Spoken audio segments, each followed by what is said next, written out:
Oh, my shoulder just popped. And that's so that's now the intro.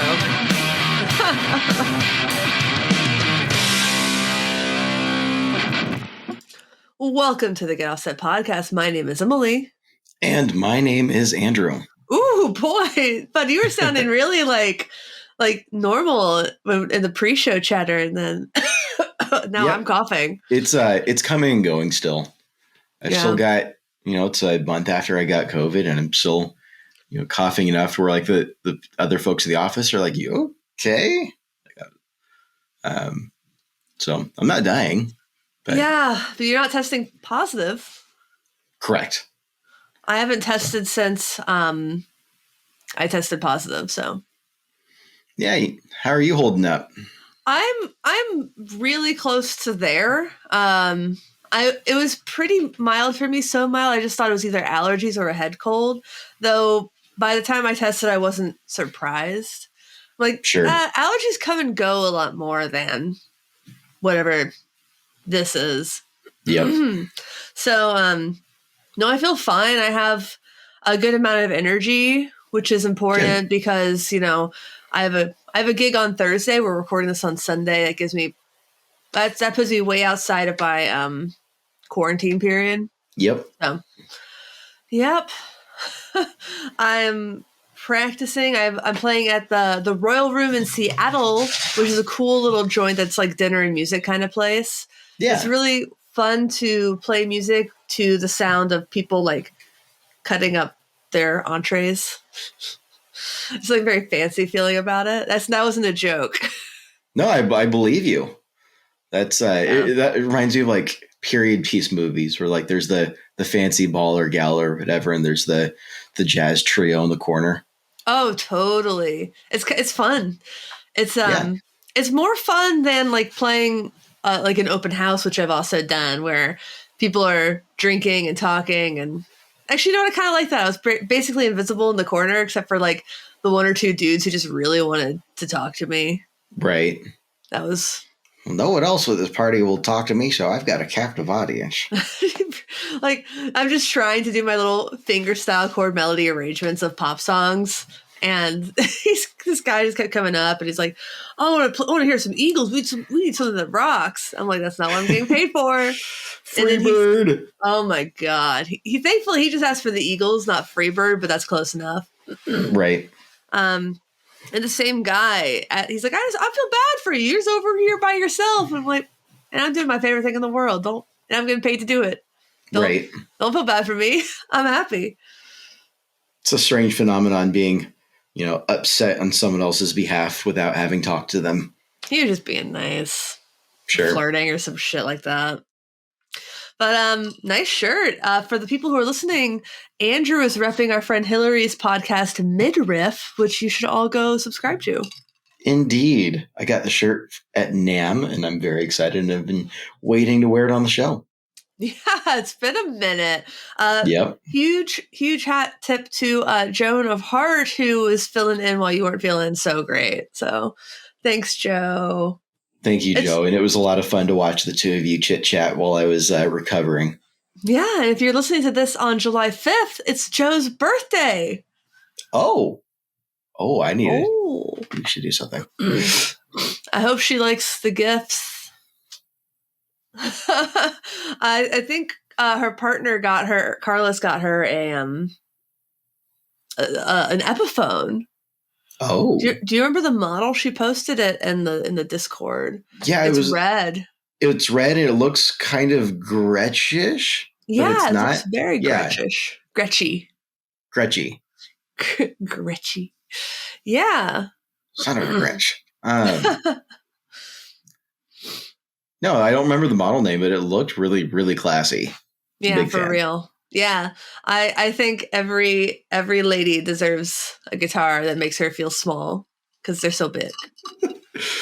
It is quite sizable. Mm-hmm.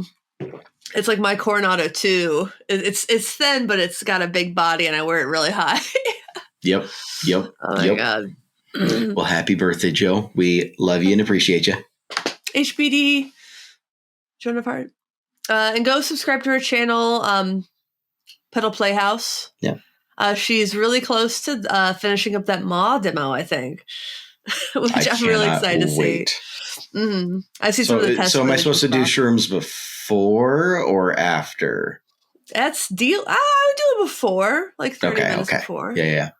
For all of those who are about to be shrooms, psychedelics are decriminalized in the Pacific Northwest, at least in Seattle, and I believe Oregon. So, man, I'm still too chicken though. I don't think I can bring myself to do it. Just gotta do the microdosing. Yeah, I don't know if I have. I don't know if I could do that. just do a little bit. No. Yeah, just a little bit. Like I don't feel anything. Do a little bit more. I don't feel anything. Do a little bit. I'm just floored. That's why you start with one and maybe go back to the second one the next day. Now, the purpose of microdosing is you don't feel the psychoactive stuff. Sure. This is a shrooms podcast. It's not a shrooms podcast, but it is a mental health positive podcast. And there's a lot of studies out there looking at options and how that all, I don't know if there's any solid conclusions, but there's room to be open-minded for where medicine could go with that. Yeah. I mean, I have a friend who is has treatment-resistant depression, and microdosing really helped her a lot. So. But we're also not doctors, so this is not a prescription. This is not medical advice, because not that I have a medical license to lose. Nope. It's like you can say it's not legal advice when you're not a lawyer, I think. Not a doctor, but I almost pretended to be one on TV. Nice. So I have the gig next week that I have. It's a Women in Country tribute, which I played guitar on some of these gigs back in 2019. Yep. And that sounds right. And I'm excited. Last time it was divided into 2 shows. So there's an early show and a late show. This year there's just one show, which is going to make my life a little less exhausting. But this one is Katie Lang, Patsy Cline, and Nico Case. And let's just say Nico is like the most popular song choice. I think half the songs are going to be Nico Case songs. Okay. And those have been really fun to learn. The Patsy Cline songs, it's kind of 50-50 between like there's lead stuff that's just like snare, electric guitar, like just kind of keeping tempo, and there's not much else going on. I love Katie Lang, but the guitar tone on these records is so bad. So are you going to stay true to the record tone, or are you going to revise a bit? Oh, I'm going to revise a bit. I'm going to base all the tone around Nico Case's, because she's got that good tremolo that goes with Patsy Cline really well. So she's got this really drippy reverb with like an amp tremolo kind of sound. So I'm going to base my tone around that. And that's going to work for Patsy. I'm going to make it work for Katie. But like, I was struggling with some Katie Lang songs. So I'm like, let me just go through the Nico songs. I know those a lot better. Sure. And it was just like one after another. So I'm bringing my baritone guitar and my B-bender. Nice. Yeah. Well, I'm going to talk to Melissa after this and see what we're doing that evening. See if we can't figure something out. Yeah, that place is great. Yeah. You buy tickets and then you get a reservation. That's kind of the that has been the order in the past. So no, just thanks to Sue for booking me for the gig. I know she kind of had to fight to get me on the bill. So thanks Sue. Well, I'll make sure to if I can make it to clap extra loud and obnoxiously at the end of the set. Sure, man. That sounds great. But last time I played these shows, I just had my little harmony, my little Silvertone amp. I remember before one of the gigs, like I didn't realize the tubes on those, since they're sideways, they can kind of come dislodged a little bit. Yeah. So I had an amp emergency on one of those shows. Oh no! Like I can't drive all the way back home. Right. So I think I'm gonna take the Benson. Good choice. Yeah. Yeah. I'm gonna go a little extra. You're not gonna put it like backstage or anything. It's gonna be on stage loud and proud with the wolf. Fuck yeah. Cool. So other than 1 amp wolf pack. Yeah. 1 amp wolf pack. That is it's Wolfie. I love him. Yeah, then Friday I'm playing with bass with Jerf. And that's at some festival in Eastlake. I have no idea. It's weird getting information out of some people. So we had like 3 gigs pretty close together, and Jeff's always like 1 gig at a time, 1 gig at a time. I'm like, no, I need the information. I don't have 1 gig at a time. You have 1 gig at a time. I have many. I need to know. I'm gonna Google it. I wanna know. Can you show me? Eastlake Summer Sounds. There we go. So, wait, this is the same lineup. Your downstairs neighbors, Larson Gardens, who's my friend Brittany's guitarist. I think. Maybe not. I'm such a liar. Hold up. Nope, I'm a liar. What the hell? That's just a different person named Larson. Sorry, Britt. Sorry, Larson. And Jerf. So let's see. That's 5 to 8. Oh, that's not as early as I thought. Yeah, it's pretty reasonable for Friday. Yeah, I'm still going to leave work a skosh early. Yep. Looks like we're playing second. Cool. I have literally no idea where in Eastlake this is. Oh, Rogers Playground. That's an interesting name for a venue. It's an outdoor thing, dude. Sure. Let's see. Rogers. Is it actually a playground? Who's Roger? I have questions. I'm not sure I want the answers. Oh, this is going to have a really nice view, though. Small local park for playing and relaxing. So it's a playground. Closed. Yeah. I showed up to our Wednesday gig in such a shit mood. It was... I also didn't know I was sick at the time. It was an outdoor gig, if anyone's upset. But we tried to stop at this taco truck before the show, and they were closed. And it was the only food near the venue. I was so mad.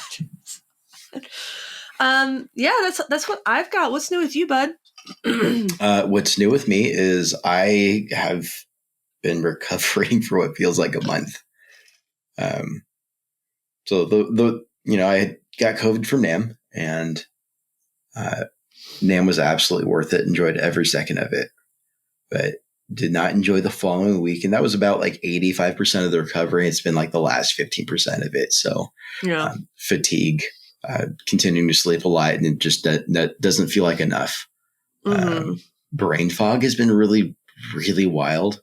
Yeah. Like I'll be at work and like, I've been here at this job for 3 years, and this is basic stuff. And like, I can't even like something's on the tip of your tongue. Yeah. I'm getting that a lot. And I'm also getting the like, get done with the conversation 20 minutes later, like, oh my God, I totally forgot something that was really important. Kind of follow-up stuff. So yeah. Got all that. And then like the cough isn't really a big deal. So it started to get a little better. I finally got myself back into the gym this week to try and coax a little bit more energy out of me. And I think it's slowly working, but it's also just, with all of that said, when I put a pause on Fox Cairo right before NAMM. So I put a vacation hold on the shop, and I was thinking like, oh, dude, NAMM, some family stuff for a few weeks, and then come back. And I'm looking at this going, it's probably going to be another month before I can seriously look at opening up orders again. Yeah. But so we'll see how my energy levels go and how everything comes in terms of balance. But yeah. Oh. We also like let the house go to junk for the last month because like all of us got it. Yeah, so that'll happen. We're finally cleaning it up. This is the cleanest I've seen the house in like 6 weeks. So we're taking advantage of the long weekend to chip away at it. And so after all of that is said and done, I did rearrange my office. Ooh. So I got the couch behind me again, moved the amps over here, and I started rebuilding my baseboard. Nice. So I'm having one of those, like, I've got so many things that I want on it, and I don't need all of them, but I'm having a hard time choosing.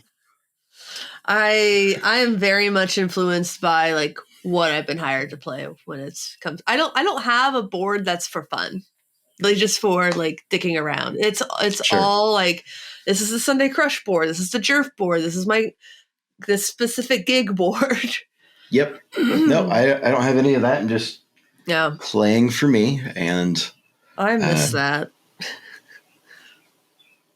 Yeah, I'm really trying to figure out a way to make the Foxtone fuzz fit on there. Oh, by Warm Audio? Yeah, I've got it. I don't know if it's showing the camera, but it's hiding right behind me. Nice. But that's like 2/3 of my mini board. So we'll see. Feel like that thing's made to go on top of an amp. Probably. But Jason and I met up with Warm Audio at GearFest, and they were fun. As cool as their stuff was. Like, they had these like this itty bitty little ribbon mic that I'm definitely going to try to pick up. They gave us this. They were the only brand that really was like a sales pitch. It felt like. Gotcha. Like, it was very much a spiel. But the elevator pitch, not the, hey, how can we help you? Yeah, it was like, okay. It wasn't really set up to like record either. But I'm curious about that little itty bitty ribbon mic. Warm Audio. It was like $700. Yeah, they're not known for being slouches on quality. So, or quality, or it seems like affordable. Like it's stuff that's modeled after old stuff that's unattainable, and then they try to make it more attainable. Right. While still being excellent. Yeah. See, there's that's a fun ethos for a brand. I think there's a lot to be said for trying to celebrate some history in the pedal industry, and not just trying to find the next. And I can't believe I'm the one saying this, but trying to find the next corniest name for a pedal. Yeah. Corny names for pedals. What's your corniest pedal name? Like, that's in real life, or that I can think of? That you can think of. I'll get back to you on that. My brain's doing the spinny wheel. I get it. I'm trying to figure out what is their ribbon microphone. I can't find it anywhere. Is it like well, you said it was small, so it's not like a U87. I think it might have been. Okay. U87 ribbon mic.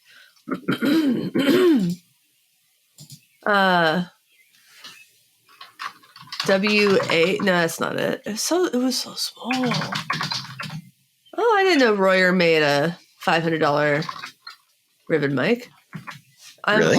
It's the R10 ribbon microphone. It's what the Sweetwater says it is. I thought that was the R10. I thought it was closer to $1,000. It's only $100 on sale. Yep. And I'm looking, and just pulled up Sweetwater, and here's $1,000 for a matched pair. Maybe that's where I got that from. Oh, that would make a lot of sense. Matched pair feels like such a like, I know it's a legitimate thing, but there's that part of me in the back of my head that I'm like, is it? I have a matched pair of condenser mics. They're great for drum overheads. I feel like I need to watch like another video, like explaining why matched pair matters. It's like, it's not like I don't believe that it matters. It's just more of it feels like it's like a made up snake oil situation. Really? An excuse to sell two. Yeah, does this microphone not exist? I don't know. I need to take some time away from this. Maybe email those people that I talked to. Yeah, I've just got the Warm Audio website pulled up right now. I couldn't find it on there. Maybe it was to be released soon. Oops. I hope not. My bad. I'm sorry. I'm sorry. Oops. Yeah, there was GearFest was intense. It was so much fun, but it sounds like it. And I'm jealous about the Marshall Wall. I didn't get to play it. Oh. Yeah, I know. And that's the kind of thing that really would have been helpful to have, like, a helper, because it would have been really hard to film that one on my own. Sure. But, yeah. Yeah, it was so... now that I'm recovered from it a little bit more, I think I recorded with Joe, like, the day after I got back, maybe. And I was... didn't have a lot of time to reflect on it, but... yeah, it was special. It was fun. And I just want to clarify, I actually did pay for my drinks on the hotel rooftop bar. I forgot that I put down a credit card. So Sweetwater did not pay for my snacks and drinks. Fair enough. Weirdly, any other reflections, now that you've had a chance to breathe? It was more helpful than NAMM for meeting some of these brands. It really was. Just there's less competition for like talking to people. They're all in kind of the mindset of you're an influencer, so they're not like trying to balance you between buyers, other press, and people who are just kind of like there. So I feel like I made some really good relationships with people I've been trying to connect with for a long time. And I'm really excited to see how like that Gibson video turned out, honestly. They're like editing it and shit. It's very cool. I think they are, or they just haven't sent me the raw footage yet. But Sutton from their team sent me some pictures that she took.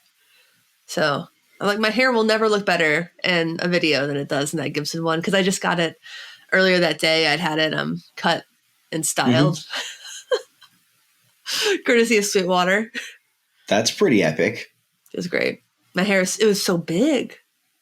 It was good though. I had a really good time. That's good. I think that makes a lot of sense with the less categories of potential audience. There's like a handful of the booths at NAMM that I was go up and start a conversation, and I wasn't like, hey, so this is who I am first. I was like trying to get to know them first before figure out like what was going on before I started asking more questions and be like, by the way, like I'm with this podcast on YouTube channel. And they would pretty quickly, like before there's a handful of them before I got into it at all. They're like, all right, are you media? Are you a dealer? Or are you a fan? And there's like variations on those 3 different categories, but they're just like, there's a vague 3 different categories. Where do you land? What's going on here? Yeah. And of course, just because you have like a dealer badge or something doesn't mean you're actually a dealer. You could have just gotten a badge from a dealer, which is really common. Yep. Same with media. Yep. Yeah. Not to say they were just letting anybody in this year, but sure. But it just having a split between media and dealer, knowing full well that there's plenty of people that they're just there to have fun, isn't very helpful. So having an invite only for media influencers makes a lot of sense. Yeah. And man, Sweetwater, they did right by us, except for the whole your ride to the airport comes at 4 thing. That was rough. I don't know. I almost prefer to fly that early. Just get it done and out of the way. I fell asleep, I think, as soon as, we started taxiing. And I think I woke up when we landed on the first flight. But that was only an hour. The next one, I was dozing a lot more. The guy next to me had to get up and go to the bathroom for a very long time. And I remember just being mad that this person is coming in between me and my sleep. Right. That's what I get for getting an aisle seat. But yeah, it was, I can't complain. I'm not going to. Just trying to humanize myself a little bit. Oh, well. No, that's fair. Yeah, so that was good. It was a very eventful week. Did you see all of the drama in 60 Cycle Hum? A little bit, yeah. A little bit. Too many abortion posts. Is so toxic. Oh my god. Oh my god. It's not that toxic of a group. People are being ridiculous. No, it's not toxic. It's just like, if you're going to be a dick, you're going to get piled on a little bit. But, it's interesting that somebody would come out and say that, because I feel like rage quitting is such a weird thing. Right. This isn't an airport. No need to announce your departure. It's like all that group does that's annoying is like they overdo it on the memes a little bit. And I love that. But I'm not complaining. And I'm not saying it's too much, but it is a lot. So it's a lot of memes and then occasional political topics that I feel like most people are kind of like cool about. But, I was surprised to see Josh Scott chime in on the abortion one, honestly. Yeah. I don't think he's particularly political, but he posted his Facebook status, so I think it's kind of fair game because he's got a public Facebook. Right. And it was, I will agree with other people who said it wasn't very clear. I didn't think it was very clear what he was saying in his post, but because he said, I'm pro-life, but it's not my choice. Well, then you're pro-choice. I think you're pro-choice, yeah. So it was interesting. He clarified his position. Sure. A lot. I didn't realize he was so removed from like Western Christianity at this point. It seemed. But his big thing was that he felt he just feels like Christianity shouldn't legislate. Yeah. And I'm like, okay. Well, and a little clarification there, like Western Christianity is massive. Honestly, the group that is like the most vocal about all of this nonsense is not the largest representation. Yeah. I feel like it wasn't even... I feel like people who were like religious, like Christianity, kind of stayed away from politics in the way that Jehovah's Witnesses presently do. Basically until abortion. Until they realized they could make that the issue. Sure. Well, they've caught the mouse and now they're figuring out what to do with it. Oh, they're gonna keep chasing that mouse. Yep. They're gonna beat a dead horse if they can. Which is unfortunate. But yeah, no, I mean, I think it was encouraging to see Josh Scott and other more prominent members of the gear community speak up and be like, nah, this ain't it, fam. Yeah. Because Rhett Scholl's also been posting about it on Twitter. Mm-hmm. So I'm not going to say anything that's not like public, but sure, it is encouraging. I can think of very few brands who don't seem to at least be on the. I think of the brands that have said something, I'm not surprised. Mm-hmm. And JHS surprised me. He just tends to stay away from hot button topics, it seems. He has, well, smartly. Yeah, contemporarily, that is true. I know. I get the sense that when he got wrapped up with the IHOP stuff, he's like, "What the heck, guys?" Like, that's kind of at least the public position. Yeah. He gave out. Yeah, IHOP is a bad place and has been for a long time. Sure, but that's like, I mean, that's a decade plus year old scandal that I'm not even sure was a scandal. I don't know. I wasn't following that one. Mega churches wig me out. Agreed. I'm not a fan. No. And I'm continually terrified of the weaponization of Christianity in this country. Yeah, me too. Like, entirely regardless of where my religious beliefs stand, I almost find myself hesitant to say Christian just because of the association with Western evangelicalism that is so radicalized and just completely bonkers at this point. I remember. So my undergrad degree is in practical theology, and so it's a blend of theology, but also like, what do we do with it? And so it's not all just like the heady stuff. It's how do we apply this? And throughout undergrad, we were talking about Christian nationalism. Mm-hmm. Not as a like imminent threat so much as this isn't great, but like this is an easy one we can kind of take and deconstruct of, like, of course, like once you start to pick it apart, this makes absolutely no sense. It's not consistent with a pretty reasonable biblical theology. Mm-hmm. None of that was discussed in terms of like, oh yeah, no, this is going to like tear the nation apart in the next decade. And I don't think like even like identifying it a little bit before it was really out there. I don't think we truly had a grasp on how far it was going to go. I don't think any of us thought it was going to make it this far. No, and as a woman who's not religious, it's scary to see. Just like the blatant trampling on rights and like what they seem to be coming for next. It's I don't understand. We're getting too far away from it. We are getting too far away from it, but all I have to say is this is. I mean, let's be honest. This is like the Sharia law of what we're dealing with right now. Like, you want to talk about like, we're saving the Middle East from radical Muslim. Like, okay, save us. We're from heading ourselves. that way very quick. Yeah, it's a lot. It's and it can happen really quickly.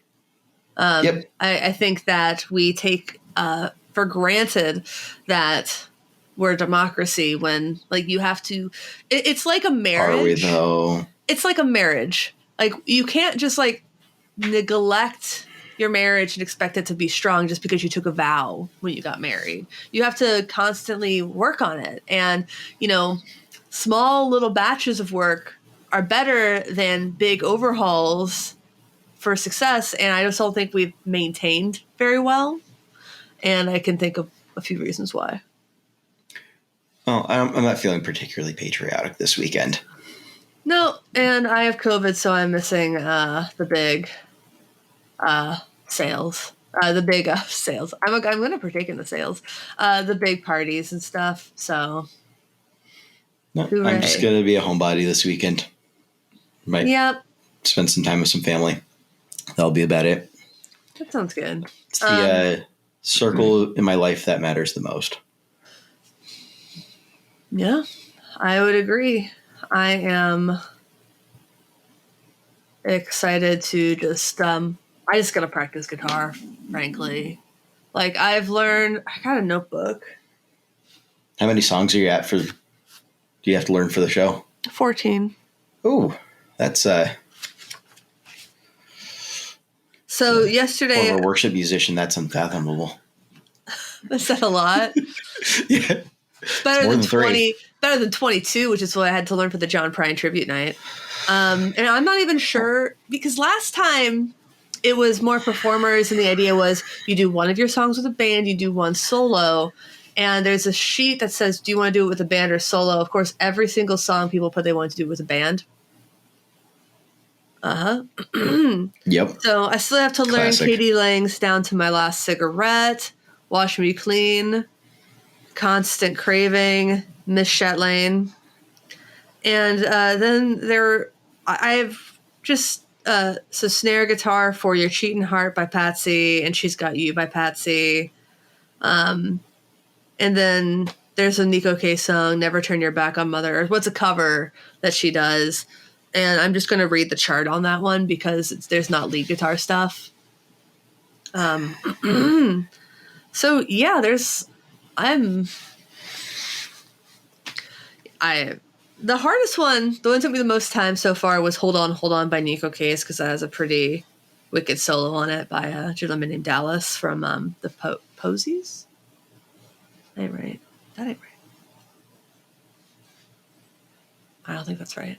But yeah, I've got 1, 2, 3, 4 left to like uncover and then all of them to rehearse until I have muscle memory down. Well, good luck with all the practice and hopefully I'll be able to see it live. Okay. Well, yeah, I think it's time to get into a topic. What do you think? I am inclined to agree. I think we've had quite a bit of a delay getting to this part of the episode. It's all anybody's talking about. It's just like it's on repeats. Right. Repeats. Come on, you gotta be a little bit proud of that one. I'm pretty proud of that one. Yeah. So, did you get that one on tape or? Oh wait. I forgot you had that. It comes at you when you least expect it. Yeah. This year has been quite a year for delay pedals. It really has been. It's bananas and honestly a little overwhelming, I think. Like I don't understand. Okay, I think I kind of understand, but I've heard this from a lot of people. Just talking about how many delays there are, and there's maybe a little bit of delay fatigue with some folk, but it's a lot. It's a lot. Yep. It has been a lot. Ranger came out with their Echo, their delay pedal. Yeah. I'm pretty sure I've demoed a few. So I've demoed a lot of Dreadbox came out with the raindrops at NAMM. Oh, yeah. All their pedals were sick. Maris came out with, was it the LVX, I think it was? Oh, yeah, that huge one. That one intimidates the hell out of me. Like, it looks like it's cool, but like almost like too much for me. But I'm a simple man. I like knobs. Matthew's Effects did the Stranger. Yeah. I'm sorry, the Surgeon. Yes. The Surgeon. Correct. Wow. Okay. Then Fender had 2 delay pedals, a standard delay and a space delay. And then going back earlier in the year, we had like the RE2. Oh, yeah. And the 202? Yeah. Yeah. Yeah. Oh, and then the Mark II of the Line 6 DL4. Yeah. There's too many to choose from. Yeah, it's just a lot to remember. And there have been I've actually demoed a lot of fuzzes and overdrives this year, probably more so than delays. But it really seems like it's been a year for delays. And part of it, I wonder, is if people are just finally getting the chips for the pedals they designed 3 years ago and tried to release last year. That's entirely possible. Yeah. Yeah, because we've seen a lot of overdrives last year. Or dirt pedals. We saw boosts. 3 boosts. 3 boosts came out in 1 month. The Pop Top from Milkman, the Benson Germanium Linear Boost, and the Greer Sure Shot. Those all came out the same month. They were all great in their own ways. The Linear Boost with the mid hump, right? No, shush. That's not how. Oh, that's right. That's not how linear boosts work. No, that's really not. Chris Benson's going to come for you. With the low mid hump. No. Oh my God. That does remind me. I'm a little proud of this, but I shouldn't be proud of this. I engaged a little bit in 60 cycle hum briefly. There was one of the threads was if there was a Tube Screamers a sandwich, what would it be? Some responded, your parents, and I said, what, for that classic mid hump? Oh man. Nobody wants that. Nobody wants that. I was gonna say they started it. I was gonna say turkey and provolone with no condiments.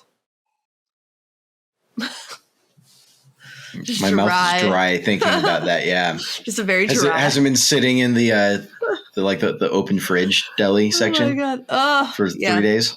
It sure has. It sure has. You have to kind of tear the bread when you bite into it. Ew. No, that's sure is. Yeah. So it's wild when things all come out at once. I'm like, how do you choose? How do you choose between the Space Echoes versus the DL4 Mark II versus these smaller box enclosures that are still really neat with functionality, like the Surgeon? How does a brand stand out? That is an excellent question. Yeah. And I think that's going to come down to what group of players are they marketing to, and how are they meeting that group's needs? Yeah. And how are they communicating that they're meeting that group's needs? Mm-hmm. So if you want MIDI, that's different choices. Though more and more of them just have it. I don't actually, of all the pedals that we named, do they all have? I don't know if the I don't think the RE2 would have it. I don't think the RE2 has it, but I think the rest have. I think the 202 has MIDI. I'm pretty sure I know the Surgeon does. I'm sure Maris does. No MIDI on the RE2. Are you Googling? No, I'm thinking. I think the easy demographic for me to point to would be worship guitar players. And they're always going to be bouncing between like having tons of options to dial in kind of that spacey ethereal sound, but also wanting to save room on their boards.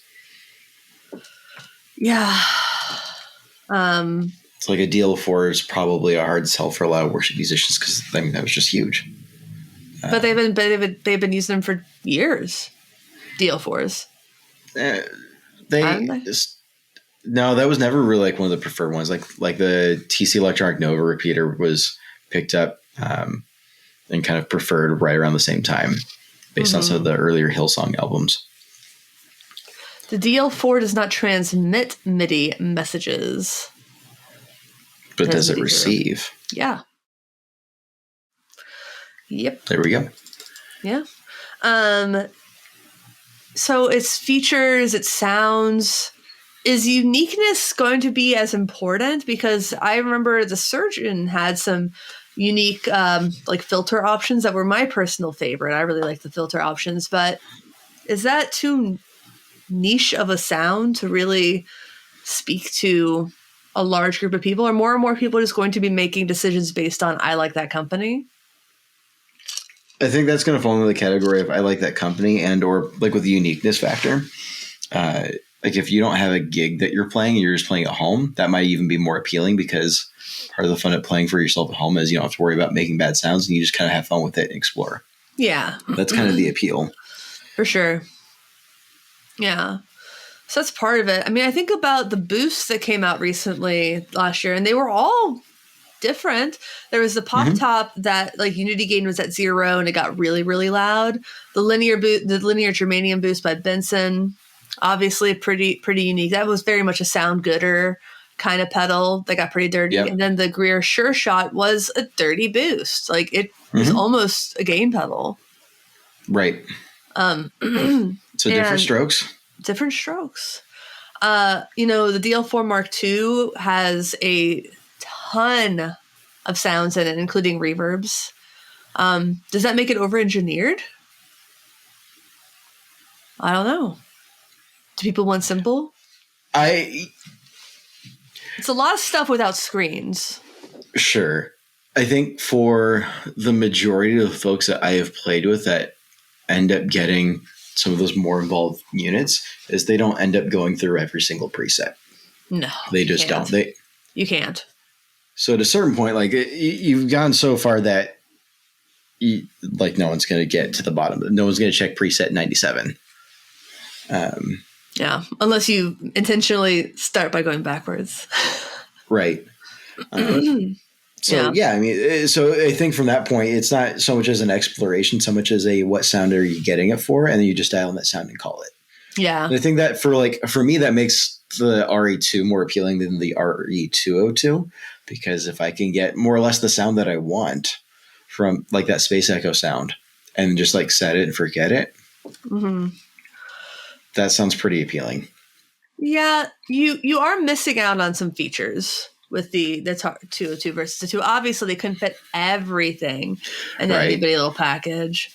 Like I feel like you miss the ability to set the wow and flutter or something. I forget exactly which. I don't know. It's also the memory and the tap right on the front there, and that warp hold is pretty cool. I did get to play with one a little bit at GearFest. It made me want it. But then on the other side of the spectrum, you got like the Maris LVX, and I feel like you could give 1 to 10 different people, and all 10 of them wouldn't end up at any point in time making a sound that the other 10 have made. No, that's the thing about Maris pedals in general. Yeah. It's that,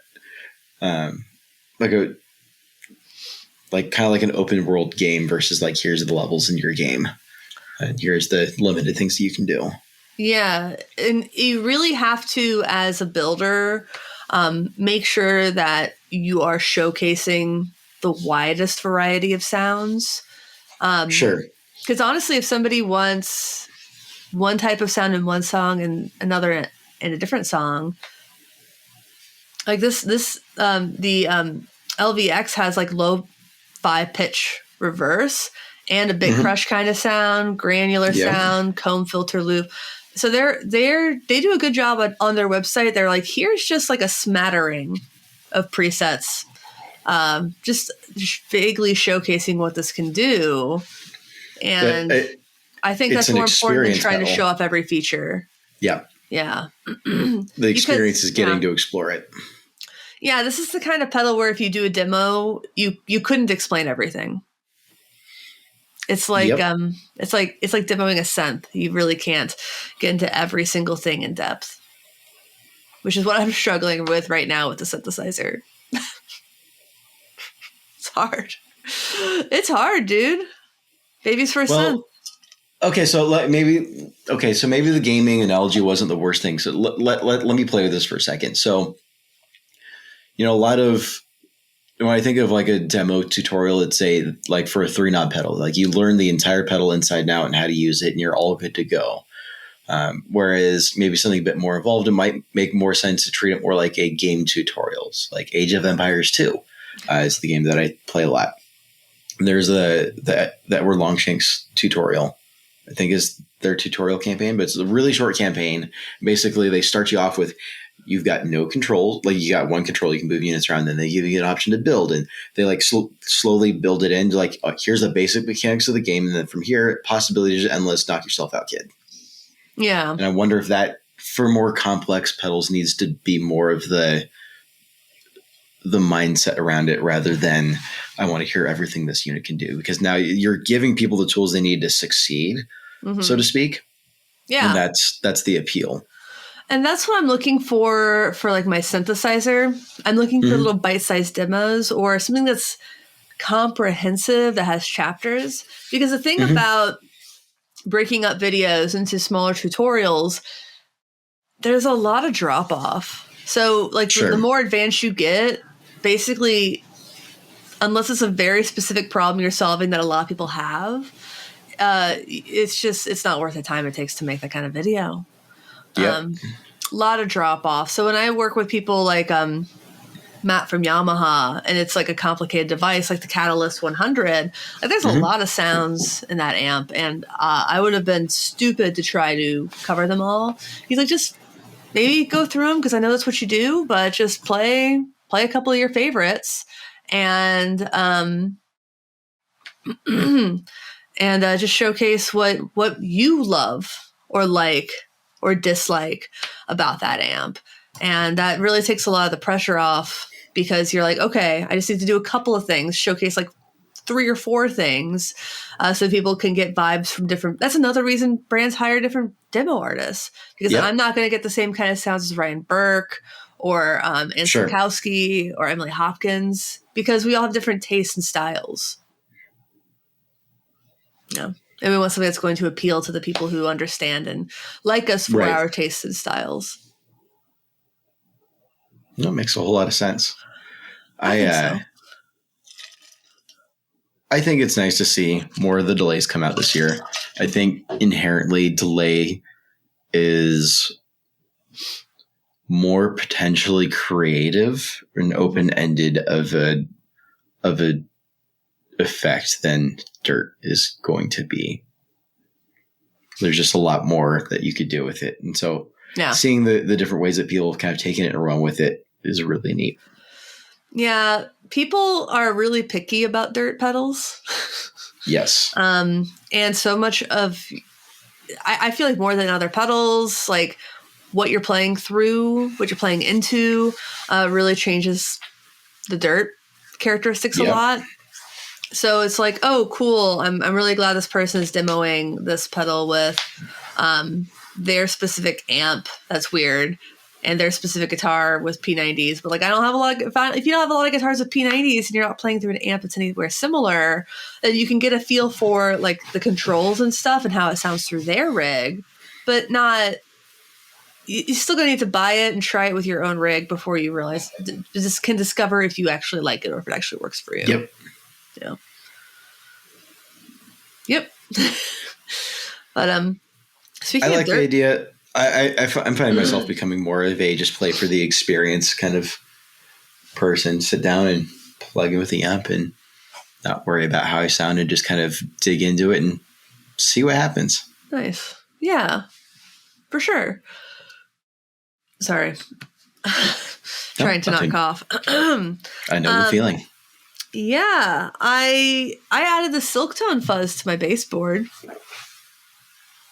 There you go. I'm really happy with it. And, that temperature thing worked great. I was saying your unbiased thing because I played a gig last Sunday when it was like 90 degrees out. I found my number. Sounded great. We played a much cooler gig on Wednesday, and they're both outside. And I just found my number, and it sounded the same. Worked. Thanks, Charles. Easy peasy, squeezy lemon. Charles was great to have on the show. Oh, I love Charles. He was great. The post show chat was also great. I'm sorry that the rest of the world didn't get to hear all that. It happens. It does. Some things you just can't talk about in public on a podcast. It's fine. You're making it sound saucy. It was a little saucy. I'm not going to lie. I'm not going to lie to people. Oh, man. No, it was fine. All the drama, fun. All the gossip. Yeah. All the fun stuff. All the fun stuff. And if you want more fun stuff, gossip and drama, yes. support us on Patreon. Patreon.com/GetOffset. You'll get access to our Discord server. There's seldom drama, at least our own. But yeah, drama is all pointed outwards, not internally. We all there's really no internal drama there. But tea gets consumed. Spilled. Spill the tea, sip the tea. Yeah, there's fun stuff. Is there a functional difference there for the colloquialism? Oh. I don't know. Oh. I have no idea. And we have merch at getoffsetpodcast.com/shop. Shout out to Hondo, Drew Felder. He picked up a shirt. Real excited about it. Thanks, Hondo. Thanks, Hondo. Thank you. What else do I normally? Oh, like, comment, subscribe, rate, and review on iTunes. Follow us on Instagram. Where's their Instagram account right now? I don't know. I think we're close to. This is fascinating for people. 7,000. So it went up a lot at GearFest. There we go. Keep it going. We're close to 8,000 on YouTube. I saw that. It's pretty cool. Get me there. There really is a lot to be said for that. The first 1,000 is the hardest, isn't it? Yeah. Yeah, for real. I really want to get to 10,000, even though there's no nothing happens at 10,000. I just really want to get there. Sure, but I mean that's a nice milestone to work towards. It is going up to 5 figures of followers. I would like that. That would make me feel good about myself. I need it. Someone commented, "Imagine how far this channel could get if you knew how to play guitar." I said, well, it got me to Sweetwater's GearFest. And then someone else said, but where'd you really want to go? Sweetwater's GearFest. That place was fucking awesome. Like, what are the other options? Yeah. I can go wherever the hell I want because it's my life. Yep. Oh, by the way, that Pigtronic Star Eater fuzz. Uh-huh. Have you seen that one? I've seen it. I don't think I've listened to it yet. I played it at GearFest. That shit's gnarly. That's awesome. Does it eat stars? Might as well. It's got 2 little switches on it to go from silicon to germanium. And then there's a contour that's kind of like a mid-boosty or cutty kind of guy. And so there's another switch for that. It's It's really handsome. Really a handsome pedal. Germanium and mid scoop all the way. Let's go. It sounded great. Cool. So yeah, check out that demo. That's on the YouTube, dear viewers. And until next, I guess. Oh my gosh, I'm doing great. Thanks for watching. Thanks for listening. Thanks for understanding. Until next time, my name is Emily. My name is Andrew. Goodbye. Bye.